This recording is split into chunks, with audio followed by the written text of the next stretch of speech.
আমি একটু রাকিবের কাছে যেতে চাই। রাকিব, আমি আমি আপনাকে প্রশ্নটা করি, একটু গুচ্ছ প্রশ্ন আছে। যে আপনি বলছেন যে ছাত্রদল চাইলে গুপ্ত সংগঠনের অস্তিত্ব থাকবে না। এই গুপ্ত সংগঠন বলতে আপনি আসলে কাদের বুঝিয়েছেন? বিষয়টি নিয়ে প্রশ্নে অভিযোগ না করে নিজেরা হুঁশিয়ারি কেন দিচ্ছেন? আর আপনি মনে করেন কিনা ছাত্রদল বিএনপির লেজুর ভিত্তিক রাজনীতি করে? ধন্যবাদ জনাব রাকিব। আমি একদম সরাসরি এই প্রশ্নে চলে যাবো, জাস্ট এক মিনিটে বলে নিই। যখন যেহেতু হান্নান মাসুদটা সূচনা করেছে, আমি ওদের প্রতি শুভকামনা রইল।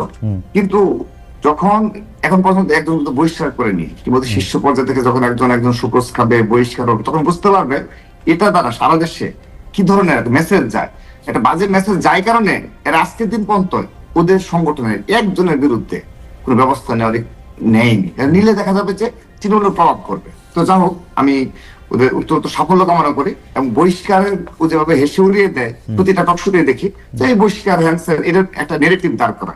তো এটা যখন নিজ দলে 100 নেতাকর্মীর বিরুদ্ধে অভিযোগ অলরেডি হয়েছে, অনেক ব্যবস্থা নেওয়ার মতো শতাধিক অভিযোগ রয়েছে, একজনকে নেয়নি, কারণ ওই যে বাজে মেসেজ যাবে।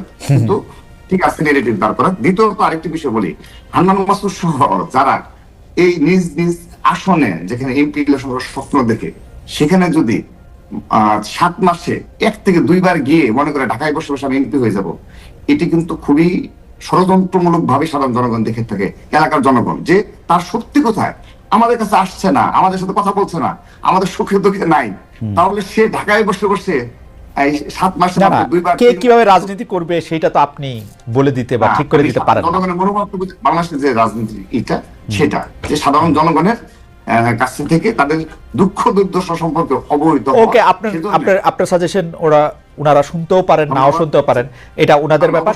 আমি শুধু একটু পুরনো প্রশ্নে আপনাকে, যেহেতু আপনি প্রসঙ্গটা তুললেন, একটু বলে, আসলে কি মাঠ পর্যায়ে কোনো চাঁদাবাজি করতে হলে কিন্তু একটা ক্ষমতা, একটা সাংগঠনিক দক্ষতা, একটা প্র্যাকটিসও লাগে।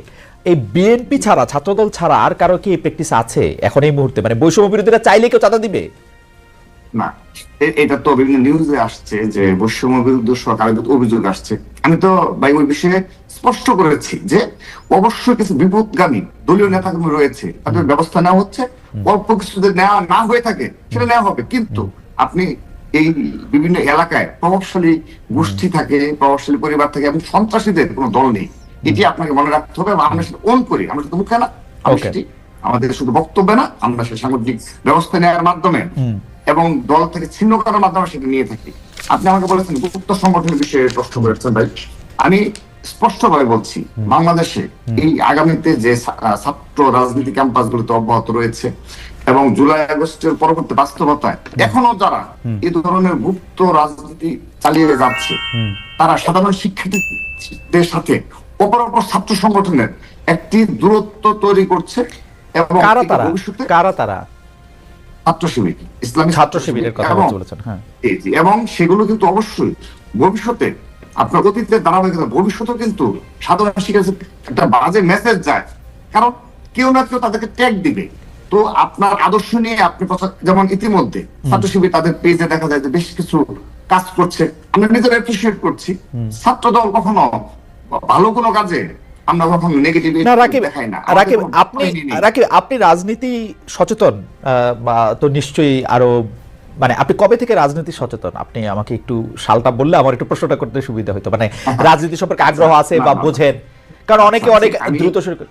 আমি বলি যে আমার পরিবারের কেউ রাজনীতি করে না, আমার পরিবারের, কিন্তু আমি একটা সারাউন্ডিংস এর মধ্যে বড় হয়েছি। আমার বড় ভাইয়ের যে ফ্রেন্ড সার্কেল যারা ছিল, তারা খুবই স্মার্ট ছাত্র, ছোট থেকে দেখে এসেছি, তারা ছাত্রদল করেছে, তাদের স্মার্টনেস এবং আমার শিক্ষা প্রতিষ্ঠানের সেখান থেকে রয়েছে।